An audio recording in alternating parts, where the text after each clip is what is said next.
Hormeli. Hop, yana ko'rishdik. Bugun gaplashmoqchi bo'lgan gapim o'sha aytgandim bu narsani tana. Tana bu fundament. Nega fundament degan savol kelishi mumkin? Bitta misol. Tasavvur qilinglar, ko'zingizning oldingizga keltiringlar. Bitta giyohvand shaxs. O'sha qattiq zavisimi, o'sha narkotiklarga o'shani og'ir bir stadiyada. Uzoq yildan beri o'sha narkotiklarni qabul qiladi. Uni hayot tarzida, uni sog'lig'ida, ko'rinishida, hech qanday hamma narsada aks etgan. Shunaqa odam oldiga kelyapsiz, yoki doktormi, boshqa qanaqami kelyapti-da. Tasha narkotikka deyapti, yomon-ku bu deyapti. Mana yaxshi ovqatlansang, tuppa-tuz odamga o'xshab yursang bo'lmaydimi? Hammaga o'xshab. Shu narsa pulingni boshqa narsaga ishlatib, misol uchun, endi shunga o'xshagan gaplar bilan aytayapti-da. Endi nima deb o'ylaysizlar? Mana shunaqa gap bu odamni o'zgartirishga olib kela oladimi? Javob yo'q. Bunaqa narsa gaplar bilan, anaqalar bilan to'g'rilanmaydi. U odamni to'g'rilashi yagona yo'li uni birinchi qobig'ini joyiga keltirish kerak. U narkomanlikdan o'sha jabr chekkani uchun, shu narsaga mukkasidan ketib qolgani uchun u birinchi o'rinda uni tanasi azobni chekib bo'lgan o'sha. O'tda shu gormonlar o'zgarishi, miya faoliyatidagi o'zgarishlar, sog'lig'i misol uchun qanaqadir o'sha narkotiklarga qarab organlarning ichidagi o'zgarishlar, u hamma narsasi u tananing ichida-da. U miyadan ishni boshlashdan oldin birinchi tanani o'zgartirish kerak u odamda. Endi o'sha narkoman nimasida? To'g'ri, o'sha запрещенный средства ishlatadigan narkoman nimasida? Oddiy odamni tasavvur qilinglar. O'sha narkotiklarning o'rniga u потреблять qilishga o'rgangan, odatlangan va unga o'sha zavisимость uyg'ongan odamni tasavvur qilinglar. Faqat narkotik o'rnida bu yoqda Instagram bo'lsin, YouTube bo'lsin, o'yinlar bo'lsin, Counter Strike, Dota, yana nima bor? Stavkalarmi, shunga o'xshagan narsalar. Yoki oddiy bekorchilik, ish yoqmaslik, shunga o'xshagan narsalar, dangasalikga mukkasidan ketgan insonni tasavvur qiling. Shunaqa insonni oldiga kelyapsiz ham. Normalniy joyda ishlasang bo'lmaydimi? Tuzukroq ish qilsang bo'lmaydimi? Bu o'yinlaringni vaqtiga anaqasini ketkizib, hamma narsani ish qilib to'g'rilasang bo'lmaydimi? Hamma aqlli gaplaringizni qo'yasiz. Aytgan bo'lsangiz ham kerak, qaysidir tanishlaringizga bunaqa narsalarni, balkim o'zingizdirsiz shu insonlardan bittasi, o'zingiz eshitgansiz shu narsalarni-da. Lekin o'zgarish bo'lmaydi-da, o'zgarish bo'lmaydi. Negadir o'zgarish bo'lmaydi. Nega o'zgarish bo'lmaydi desa, mana tana shu holatga tushib qolgan, o'sha holatda hozir qilib yurgan ishini qilishga o'rgangan tana. Endi boshqa ishni o'rganishi uchun tana o'zgarish kerak birinchi o'rinda. Bu o'zimni tekshiruvimdan o'tdi. Mana men butun umr shu o'zimni taniganimdan beri ozg'in, bo'yi uzun, ozg'in bola bo'lganman. Lekin men bu narsada misol uchun tanamni o'zgartirishim kerak degan harakatlar menda shu maktab paytlaridan bo'lardi. Shu turniy, bryus, anjumani boshqa qanaqa qilardim, shu qilishim kerak deb yurardim. Lekin hech qachon sistematik bo'lmagan bu narsa. Orada ham misol uchun trenajyorniy zallarga boshqa qanaqalarga chiqqan bo'lishi mumkin-da.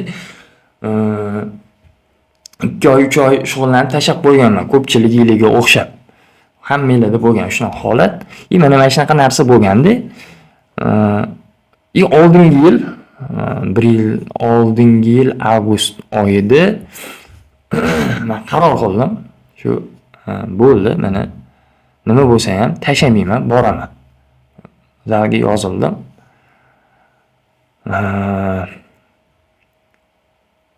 Bu yil xudo xolisa 1 yildan oshdi, o'sha noyabr. Men sizlargacha to'g'risi so'z bilan ta'riflab beraman desamchi 1 kun gapirishim kerak yoki 2 kun gapirishim kerak agar u ham yetsa. Men qanaqa bu narsani foydasini sezganim o'zim ustimda. Shu narsalar to'g'risida hozir men sizlarga keyin men bu narsani o'zi izlanib, nima o'zi bunaqa nega o'zi bu narsa hosil bo'ldi deb ichiga kirdim. Shu mavzuni sizlarga hozir men yoritib bermoqchiman. Bu narsani men o'zimda sezdim. Endi qaranglar, nima narsa bo'ladi. Birinchi bo'ladigan narsa, siz любой bir muntazam jismoniy mashg'ulot bilan shug'ullanishni boshlaganingizdan keyin birinchi bo'ladigan narsa, siz miyangizda bajarilgan ish, uni ketidan keladigan natija bo'lishi, natijaga olib kelishi to'g'risida ko'nikma hosil bo'ladi miyada. Bu aytaylik, trenajyor zalni misol qilib olsak. Siz trenajyorning zalga chiqasiz,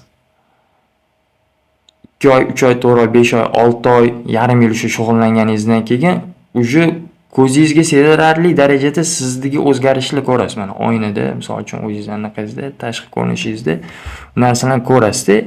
U miyaga signal boradi. Ha, demak, men bitta ish ustidan uzoq bir muddatda ishlasam, demak bu narsa rezultat olib kelar ekan degan ko'nikma, o'sha svязь hosil bo'ladi. Bu birinchisi. Ikkinchisi, sizni hayotdagi ishlatadigan asosiy yoqilg'ingiz to'plivi. Bu sizni energiyangiz. Ya'ni valyutangiz agar vнимание bo'ladigan bo'lsa, e'tiboringiz, sizni to'plivingiz, yoqilg'ingiz. Bu energiya. Muntazam jismoniy mashg'ulotlar men bilmadim, bir kamida bir shu yarim yillik shug'ullanganimdan keyin men sezdim. Xuddi bir 40 litrli bakda yurgan bo'lsam, o'sha bakimcha 100 litr bo'lib qolgandek bo'ldi. Shu 2 baravardan ko'pga oshdi-da yarim yil o'zida. Siz ichingizdagi shunaqa energiya ko'payadi, tonus deydi. Shu tonusda bo'lasiz, har doim boyovoy rejimda yurasiz-da. Shu boyovoy rejimda yurib ko'proq narsaga ulgurishni boshlaysiz o'sha. Ko'proq narsa qilgis keladi. Bekorchi yotish, prosta tak vaqt ketkazishlarni tana o'sha yoqtirmay qoladi. Chunki u narsani agar mana shunaqa hayot tarzini davom ettiraveradigan bo'lsangiz, shu sport bilan shug'ullanganingiz uchun ichingizda energiya yig'iladi, u energiyani hech qayerga ishlatmaganingizdan keyin ertaga uyqungiz buzilib ketadi, rejimlaringiz buzilib ketadi. Kechasi 12 da ham yotib uxlolmaysiz. Nimaga? Chunki ichingizda energiya ko'p. Shu narsani miya o'zi sekin sezadi-da, sizni ish bilan mashg'ul qilishni boshlaydi. Bu ikkinchi narsa. Energiya. Endi uchinchisi. Iroda, vola. Volani juda zo'r tarbiyalaydi. Ruh, mana o'sha ruhni tarbiyalovchi eng zo'r narsa bu o'sha hozirgi bizani kunda sport. Nimaga men bu ruhga aytayapman? Erkak kishida ruhi kuchli bo'lish kerak-da. Sizlar jismoniy, tashqi ko'rinish o'zini yo'liga. Bu birinchi o'rinda genetikaga bog'liq. Kimni bo'yi baland, kimni bo'yi past, kim ozg'in, kim o'sha baquvvat, kachok, kimdir semizroq, anaqa bo'lishi, u birinchi o'rinda o'zi genetikaga bog'liq. Bu o'zini yo'liga. Lekin o'sha sport bilan shug'ullanib, siz o'sha yutuqlarga erishib, yutuq deganda o'sha o'zgarishlar qilib, progress teparoqqa turganingizdan keyin siz ichingizda ruh tarbiyalanadi. Nimaga ruh tarbiyalanadi desiz? Chunki sport bilan shug'ullanish bu mashaqqat, bu qiyinchilik. Siz o'sha qiyinchilikka siz добровольно, hech kim sizni majbur qilmasdan o'zingiz borasiz-da. Shuning uchun o'sha sport zalda siz og'ir ves ko'tarasiz-da. U zaril kelibdimi deydi-da, yoki yugurishni boshlasangiz, siz o'zingizdan ertalabmi, kechqurunmi chiqib olib 2 kilometr, 4 kilometr, 5 kilometr, 10 kilometrlab yugurishingiz kerak-da. Velosiped bu farqi yo'q. Boks, kurash, suzish hammasi qiyinchilik. O'sha qiyinchilikka odam o'zi добровольно boryapti. Hech kim uni majburlamagan holatda. Shu qiyinchilikni qarshi olib, yuzma-yuz qarshi olib, o'sha narsani ustidan ishlab, teparoq pog'onaga ko'tarilgani uchun, progress qilgani uchun ruh samosoboy tarbiyalanadi. Emasmi? Bu mana o'sha erkak kishining ichidagi stержень bu ruh. Siz har doim o'sha qiyinchilikdan qo'rqmaydigan darajada ruhingiz bo'lishi kerak-da. Bu narsani kimdirlar yoshligidan tarbiyalab qo'yishi mumkin. Urishib, boshqa qilib, shu maktabda urushqa bolalar, boshqalar. Lekin aksariyat odamda unaqa bo'lmaydi. Urushqa bola ham maktabda ko'p emas. 30-40 ta odam o'qisa ichida bitta ikkita bo'ladi sinfda. Bu degani qolgan odamlar u ruhni tarbiyalashga agar ota-onasi majburlab sportga bergan bo'lsa zo'r. Lekin ko'pchilikda ham unaqa emas. Hamma komfortni o'sha zo'r hayotni kechirgan. Men ham misol uchun mustasno emasman. Men ham shunaqa hayotni kechirganman. Sizda ham katta ehtimol bilan shunaqa. Shuning uchun ruhni tarbiya qilish kerak-da. Bu tarbiya qilish uchun sport eng zo'r yo'l. Shu stерженьingiz ichingizda bo'ladi. Misol uchun u erkak kishiga nega bu narsa muhim deyapman? Bizani paytda mana hozir olib qarasangiz, ruhni tarbiya qiladigancha boshqa narsa qolmagan-da. Eski zamonlarni misol uchun вообще bir bilmadim 10-asrlarni olsangiz, endi sivilizatsiyalar o'sha yuzaga kelayotgan paytda erkak kishini hayoti qiyinchilik bo'lgan. Shu ertalab uyg'ongan, quyosh chiqishi bilan uyda ovqat yo'q, chiqib ovqatni olib kelish kerak qayerdandir, u qilish kerakmi, boshqa qilish kerakmi, o'sha qayerdan qaysidir daraxtga chiqib, o'sha meva-chevani uzib kelish kerakmi? Shundan bu har doim qiyinchilik bilan to'qnash kelgan. Erkak kishi bir 14-asrlar misol uchun undan yo'llarda ham sivilizatsiya hali rivojlangan 14-asr mayli yo'lda tursin, 100 yil oldinni olaylik, 100 yil, tam 150 yil oldinni olsanglar, hali industrialniy переворотlar bo'lmagan payt, industrializm rivojlanmagan paytda, hali zavodlar, fabrikalar ishga tushmagan paytda odamlar вообще 150 yil oldingi shoxdan ko'ra siz yaxshiroq yashayapsiz hozir. 150 yil emas, 100 yil oldingi eng boy badavlat odamdan ham ko'ra siz yaxshiroq yashayapsiz. Ularcha orzu qilganda bunaqa narsani. U issiq suvda cho'milishi, bunaqa shirindan shakar narsalar yeyishi, u svet elektrichествоga ularni вообще xayoliga ham kelmaydi. Shahar yog'ib o'tirishganda, u hayoti qiyinchilik bo'lgan. O'shaning uchun samosoboy erkak ko'chaga chiqqandan keyin u yoqda ruhi tarbiyalanib ketgan u yoqda. Chunki qiyinchilik to'qnashga bo'lgan. Endi bizani hozirgi kunni oling. Nimaga men o'sha chalg'itish deb yotibman? Sizga hamma narsa tayyor berib qo'yilgan, na blyudechka. Чтоб siz ko'paga intilmasligingiz uchun. Tushuntirib o'taman. Nima? Birinchi o'rinda sizga komfort berilgan, yashash komforti. Qanaqa yashash komforti? Siz uyingizda boshpanangiz bor, boshpana bor. Отопление bor o'tda. Issiq suv bor. Yumshoq kravatingiz bor. Oynalaringiz yopiq, hech qaytingizdan chakka o'tmaydi katta ehtimol bilan. O'tsa ham u narsani to'g'rilab olish muammo emas, misol uchun. To'g'ri, gaz, svet qimmat, boshqa deb andan qotdi-yu, yashasangiz bo'ladi-da.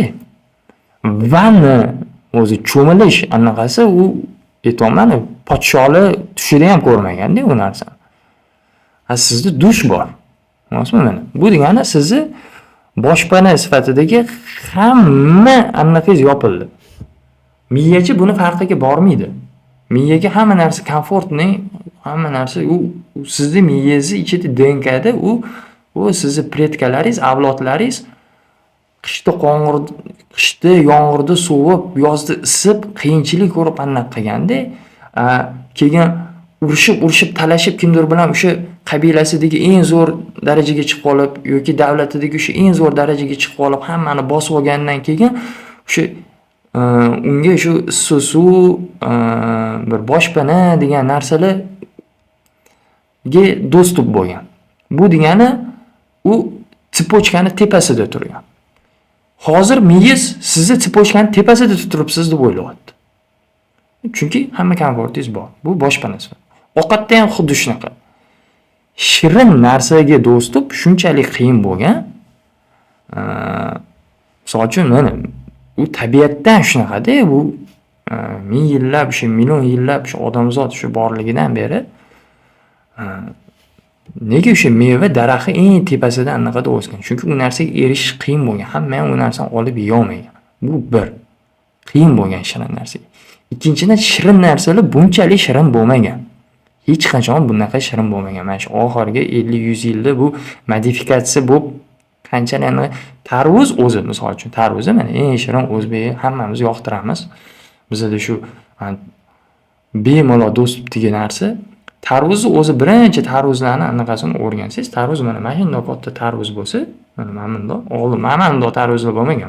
Mana shunday kattaligi, kattaligidagi tarvuz bo'lsa, ichida shundoqqina mana miyakasi shirin joyi bo'lgan. Qolgan mashincha shu atrofidagi bu qobig'i bo'lgan tarvuz. O'sha zarar kunandalarga o'sha qobig'i yeb, ichidan o'tib ketib, ichidagi shu shirin joyiga yetib olmasligi uchun tabiat o'zi mana shunaqa o'stirgan o'sha tarvuzni. Bu narsani ichiga selitra tiqib, modifikatsiya qilib, hamma ximikat-pimikatlarni qo'yib, u narsani anaqasi kattalashtirilgan, ichidagi miyakicha. Keyin shu qurt-qumursqa yeb ketishi oson-ku, unaqa bo'lmasligi uchun ustidan yana anaqalar qilib, o'sha samolyotlarda sepib, dorilarni sepib, boshqa qilib ish qilib, amalni himoya qilib, mahino tarvuzni mana o'stirishgan. Agar shu bilmadim, 150 yil oldingi odam, 100 yil oldingi odam hozir tarvuzni yeganda o'zidan ketib qolardi shirinligidan. Bu ikki. Sizni yeyotgan ovqatlaringiz, mana tasavvur qiling, podsholar yeganda eng zo'r shirin-shirin, sara-sara mevalarni, shirinliklarni podsholar yegan, lekin ular даже bizani tarvuzchalik shirin bo'lmagan. Siz hozir nima borib magazinga kirib Snickers sotib ola olasizda. Bu Snickers ichidagi shakar miyaga shunaqa dopaminni spleskini beradi.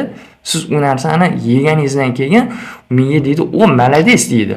Bu eng shirin narsani yeyapti deydi. Hoyna-hoy deydi. Bizi yon atrofimizdagilardan eng tepada turamiz, chunki eng shirin narsa kamdi. Biz o'sha kam narsani yeyapmiz deb o'ylaydi. Bu 2. Endi 3. Qo'pol bo'lsa ham aytaman, erkak kishining ichidagi yana bitta asosiy drive bu ayollarga bo'lgan intilish. Sog'lom erkak ayol kishini yoqtirish kerak, yaxshi ko'rish kerak. Turmush o'rtog'imi, yoqtirgan qizimi, boshqami, shu yoqtirish kerak-da. Endi yaxshi yoqtirgan, o'zini qilgan ayol kishiga erishish har doim qiyin bo'lgan. Siz kamida yana bitta o'zingizga o'xshagan erkak bilan shu соперничество qilishingiz kerak bo'lgan. Kamida. Agar eng zo'rini ko'zlab qo'ygan bo'lsangiz, u 10 ta, 15 ta, 50 tasi bilan соперничество, ya'ni musobaqalashishingizga to'g'ri kelgan o'sha ayol kishiga ega chiqishingiz uchun. Sizni ichingizda olov yog'ilishiga sabablardan bittasi bo'lgan. Hozir qo'lingizda telefon bor, internetga dostуп bor. Instagram, Telegram, o'sha TikTok, YouTube. Men anaqani hali tegmayapman. Nima pornografik kontentni вообще gapirib o'tganim yo'q. Hozir mana misollarni o'zida aytganimda nega unga tegmayapganim shuni aytasiz. Shu sotsial siyosatlarning o'zida siz butun dunyodagi ayol kishilarni o'sha eng top modelimi, boshqasimi hammasini ko'ra olasizda.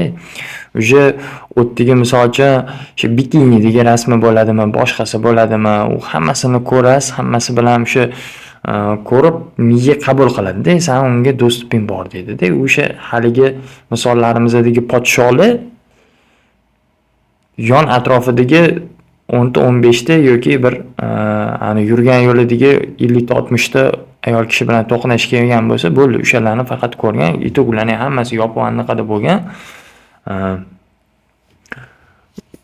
Hech qanaqa yuzining shundan mamnun burchagina boshqa hech qanaqa taassuroti bo'lmagan-da. Uni ichida drive bo'lgan. Shu ayol kishiga erishaman, mana shu ayol yoqdi, mana shu narsani ichidagi anaqasi bilan Polni butunligicha o'zimga shu juft qilmoqchiman degan shu drayvi bo'lgan, o'sha tomon erishganda. Siz hozir shu eng kuchli erkak kishining ichidagi eng kuchli drayvlarni oddiy telefonga qarab qondirib qo'yapsiz-da. Bu narsadan men ham xolaman demayman, lekin bu narsani jilovlash kerak-da, kontrolga olish kerak. O'shaning uchun Instagramlarni cheklash kerak, bunaqa narsalardan o'zini tiyish kerak. Chunki bu sizning ichingizdagi o'sha asosiy instinktlaringizdan bittasi-da, bu o'sha instinktni siz to'ydirib qo'yasiz, suvli to'ydirib qo'yasiz. Bu juda yomon holat. Bu sizning psixologik sog'lig'ingizga ham ta'sir qiladi. Endi sportda bunga qanaqa taalluqli joyi bor desanglar, mana shu narsalar siz sport bilan shug'ullanishni boshlaganingizdan keyin sizning miyangizdagi narsalar o'zgarishni boshlaydi. Само собой, u fizически nima? Faktichески fakt bu. Bu fakt bilan dokazanniy narsa, исследованиялар orqali, hammasi orqali dokazanniy narsa. Misol uchun miyangizda gipokamp degan o'sha bitta oblasti bor. O'sha постоянно fizический нагрузка orqali muntazam o'sha odam jismoniy tarbiya bilan shug'ullanganidan keyin o'sha gipokamp объемda oshishni boshlaydi. Gipokamp bizda miyamizda xotira va o'rganish qobiliyatimizga javob beradi. Xotira va o'rganish qobiliyatimizga. Bu sport bilan shug'ullanganingizdan keyin qo'pol qilib aytganda shu 128 megabaytli fleshkingiz 1 gigabayt bo'ladi-da. U keyin o'zi ko'p narsa bilmas ekanman, demak ko'proq narsa o'rgansam bo'lar ekan degan xohish paydo bo'ladi sizda. Bu bir. Ikkinchidan, gipokampdan tashqari prefrontalniy kora bor, mana shu oldingizda joylashgan. Bu prefrontalniy kora sizda konsentratsiyaga, fokusga, irodaga javob beradigan miyangizdagi o'sha oblast. Xuddi o'sha muntazam siz fizический нагрузка qilganingizdan keyin u narsa u oblastdan prokачиваться qilinadi. Siz o'zingizni qo'lda ushlashingiz, bu narsada e'tiboringizni jamlashingiz, qobiliyatlaringiz oshadi. Tushunasizmi bu narsani nimaga aytyapman? Siz oldin bu narsalarni ham bilgansiz, aqlingiz yetgan, eshitgansiz, qilib ko'rmoqchi ham bo'lgandirsiz. O'xshamagandachi menda shu nimadir не то degan xayolga borib qolgan bo'lishingiz mumkin. Sizda hamma narsa to'q, siz soppa-sog'siz, hamma narsa joyida. Siz prosta chidab o'tib olishingiz kerak, bu narsani muntazamlikka olib kelishingiz kerak. Shu sportda siz muntazamlik bilan shug'ullansangiz, uni natijasida keyin sizning butun hayotingiz o'zgaradi. Bu fakt. Bu tarixda ham isbotlanib ketib bo'lgan fakt. Misol uchun, bilmayman, filosofiyani misol uchun tushunadigan bir filosoflarni biz bir zo'r deb bilamiz-da. Misol uchun Aristotelni eshitgan bu Sokratni eshitganlar bo'lishi mumkin oranglarda. Aristokl degan filosof bo'lgan, bilasizlar? Ko'pchilik bilmasligi mumkin. Lekin Platon desam hamma biladi. Vaholanki Platon bu Aristoklning shunchaki laqabi bo'lgan. Platonning tarjimasi o'zi keng yelkali degan. O'sha odam nega o'zini paytidagi eng zo'r filosof, eng dono anaqasi bo'lgan? Chunki u shuni aytgan. Ruh, aql o'zidan o'zi rivojlanmaydi, u tana bilan birga o'sadi. O'shaning uchun u insonlar muntazam jismoniy anaqada yurgan. O'zimizni misol uchun ota-bobomizda Amir Temur yoshlik o'smirlik paytlaridan otni minganlar-da, otni minib bitta qo'lda qilichga ushlaganlar-da. U qanaqa chiniqqan anaqa inson bo'lish kerak. Nega o'zidan o'zi unaqa dunyoni bosib olmaganlar o'sha. Tushunasizmi? Dunyoni ko'p qismini. U o'zidan o'zi bo'lmaydi. Bu bunaqa misollarni-chi hozir Biskanechni keltirsa bo'ladi-da. Bu ishlaydigan formula. Bu narsa ishlaydi. Va isbotini qidirib vaqt ketkazib o'tirmang, исследование qilib o'tirmang. Oling-da, qiling. Bugundan boshlayman. Shu quloqqaningizda shu bilmayman, ertalab yugurishga chiqmoqchi bo'lsangiz, boringda krossovkangizni tayyor qilib qo'ying. Shu ertalab turib krossovkani kiyib ketaman. Nimadir qilib harakat qilib boshlang. Trenajyorning zalga yoziling, boring, chiqing. Foydalanish kerak. Bu hayotingizda mana sferalarni yaxshilab olib, birinchi uy, mashina, joy uylanib, anaqa qilib keyin sog'lig'imga e'tibor beraman emas. Yo'q. Birinchi sog'liqdan boshlang. Mana shu o'ylagan maqsadlaringizga keyin siz tezroq erishasiz. Sog'liqdan boshlang, o'zingizdan boshlang, tanadan. Bu sasut. Bu sasut ruhga, aqlni olib yuradigan bu sasut. Bu narsada agar kuch kam bo'lsa, hol yo'q bo'lsa, energiya kam bo'lsa, u miyaga dunyoning eng zo'r g'oyalari kelmaydimi? Ruh, eng zo'r ruh bo'lmaydimi? U sasutda agar bu narsalarni amalga oshirishga kuch bo'lmasa, buni hammasidan nima ma'no? O'shaning uchun do'stim, ras shu videoni oxirigacha ko'rib qo'ydingizmi? Sizda iroda bor. Ko'plar hozir 1 minutlik videoni ham ko'ra olmayapti. Lekin siz ko'rdingiz. Shu ertadan boshlang. Boshlang, natijasini ko'rasiz. Men ham hali bu mavzuga unaqa chuqur qaytib urmayman-da, shu narsani bir eslab, anaqa qolib, hazm qilishga anaqa qilinglar. Bir odat qilinglar. Bizda bo'lsa keyin chuqurroq, qiziqroq anaqa mavzularni ko'rishni boshlaymiz. Shuning uchun sport, sog'liq va kuch. Erkak kishi uchun asosiysi kuch. Kuchli bo'ling. Ko'rishamiz.